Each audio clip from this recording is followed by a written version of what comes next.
Not long ago, I posted a video on this channel on how to make compilation videos without copyright issues. Now, that video got a lot of views and engagement, and without a doubt, it came also with a lot of questions since this is a very sensitive topic on YouTube, which is why in this video I'll be addressing some of the questions asked in that video. That way you might get some additional information about this whole compilation strategy on YouTube.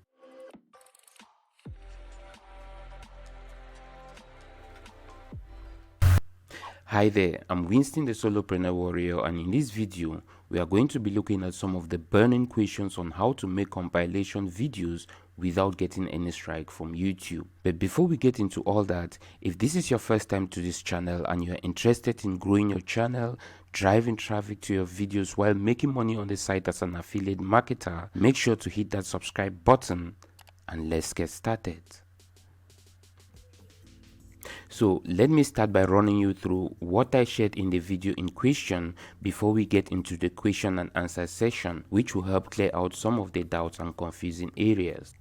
Now, the whole video was a 60 minutes long video, and half of it was a video clip on how to use Swarm to make compilation videos. Actually, Swarm is a software that helps facilitate the process. Now, in the first half of the video, I shared a few categories of compilation videos you'll easily find on YouTube. Within the next 3 minutes of the video, I shared an example of a channel making money from YouTube by just posting compilation videos.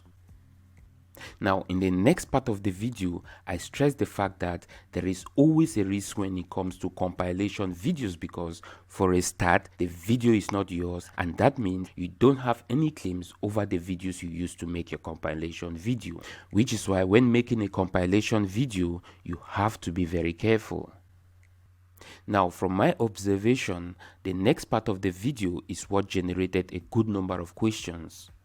In that part of the video, I use YouTube Creative Commons as an example of the type of videos you can use to make compilation videos. Now, let me back up the YouTube example for 1 minute. Here is my question. What is the use of the Creative Commons option on YouTube if one cannot use it to create videos that complies with the fair use that is commonly accepted under the copyright licenses? Yes, I also know that there are many creators who just re-upload other people's licensed content without any permission and get away with it on YouTube. Maybe because they list the videos under the YouTube Creative Commons license. What do I know? The bottom line, as I also stressed in the previous video, is to always re-edit the video following YouTube's Fair Use Creative Commons guidelines. And I did explain how to use YouTube's Fair Use Creative Commons guideline in the previous video. You can click on the link that pops up on the top right of this video if you are interested. Now, let's look at some of the questions asked in the comments area of that previous video.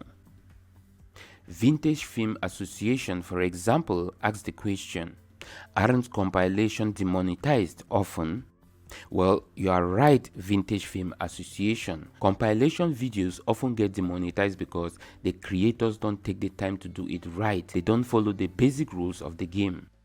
Now, that's just one way to look at it. Let's look at it this way. If you do not come across other channels succeeding on YouTube by making compilation videos, you wouldn't have been here searching for tutorial videos on how to make compilation videos without copyright. So we all know compilation videos work on YouTube, yet you still see other channels being demonetized. So what do you think is happening? Well, for me, I would like to think some people get it right and others, for whatever reason, simply don't. If you are required to re-edit the video you are using for your compilation videos and you don't do it well, there is nothing anyone can do about it, right? The next question is coming from Fahan J, and here is what he asked. Hi there, I'm just wondering whether I need to be on the lookout for copyright and stuff. Is it possible that if you make a compilation, it gets taken down? How do I avoid this? Well, Fahan J, that's what the first video on this topic was all about. Just go back to that video and watch it carefully, and then come back to this video and watch it through. You'll get the big picture. Now, the next question is coming from Edmondski TV, and here is what he had to say. How can I create TikTok compilation videos without getting copyright? One of my compilations doesn't have copyright because each clip has 7 seconds only. One of my friends tell me if audio or music that I use is more than 10 seconds, I'll get copyright. Two of the TikTok compilations I created have copyright. Jeez. Basically what Emonski TV is trying to say here is that he creates TikTok compilation videos, and one of those videos passed the copyright strike because he managed to stitch together 7 seconds clips, which is what I've been stressing in this video as well as the previous video. Now, first and foremost, Emonski, I understand the pain of taking the time to create a video only for YouTube to hit you with a copyright strike, but now you know it's possible to make compilation videos without any copyright strike. So, keep perfecting your craft, man. Now, Edmonski also asked specifically how he can create TikTok compilation videos without any copyright strike. Well, my advice would be to mix the TikTok video clips up from different accounts, and while doing that, try to also follow the fair use copyright laws. If you don't know what fair use is, well, in its most generic sense, fair use is the copying of copyrighted material done for a limited and transformative purpose, which means when you use someone else's 7 seconds video material like Emonski, that qualifies your video under fair use, and that will help save your video from any YouTube copyright strike if you also pay attention to the background sound or sounds in your video. Let me just quickly run you through an example of making a compilation video so that you can see what you need to be doing. So in this case, we'll be using the YouTube Creative Commons as an example. Now, when I make a search for like funny dogs videos and I filter the results to only Creative Commons videos, this is what YouTube gives me. Now, you can see from the search results here that the first video here is from this particular channel and the second is from a different channel. So what you want to do next is download like 10 to 12 of these funny dog videos from different channel accounts. In the case of TikTok, you also want to download the videos from different TikTok accounts. Then you want to go through the videos and select about 7 to 10 seconds clips from each of the videos and put them together with different background audios, and you have a unique video that YouTube will not give you any strike on. The main problem is most creators, especially those starting out, do not want to do the work, which is why tools like Swarm comes into play. Swarm is the tool I introduced in the previous video we have been talking about. You can watch all about it and how it can help you make compilation videos by clicking on the link that pops up on the top right of this video, or the first link in the description box below this video. Now the next question is from Savon Kumaka, and he asks, where do these people get such videos to compile? Well, that's another good question, because the YouTube Creative Commons is not the only place to download videos for your compilation videos.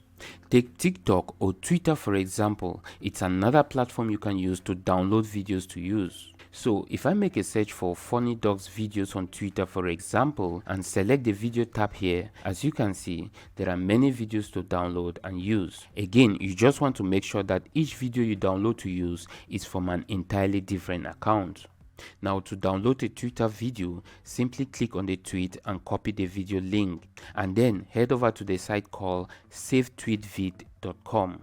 Next is pasting in the video link and hitting the download button, and you'll be taken to this page where you can download the video in any quality of your choice. So there are many different platforms like this. You have Twitch for gaming compilation videos. I've also started seeing TikTok compilation videos. So again, many places to download videos to use for your compilation video. You just have to be careful and patient when editing the videos together. Now the last question we're going to be looking at, which I find funny, came from Matzone, and he asked, but you already know it, why didn't you be an example? Well, I guess what Matzone is trying to say here is that if I know much about making compilation videos, why am I not doing it? Time, my friend, time. Now, although many people think making compilation videos is easier than, say, making a tutorial video like this, the truth is, making tutorial videos like this is far much easier. Making a compilation video can only be easier when you have full rights to the videos you are using in your compilation. Second of all, I do some kind of compilation on this channel. If you have been watching most of my videos on this channel, sometimes I compile the demo videos of some products together with my video. As you will see if you watch the previous video we have been talking about in this video on this topic. So there you have it, all you need to know on how to make compilation videos on YouTube without any copyright strike. And with all that, I'll wrap up this video. I hope it was helpful. If so, hit the like button below, share on your preferred social site, and don't forget to hit that subscribe button so you don't miss another helpful video.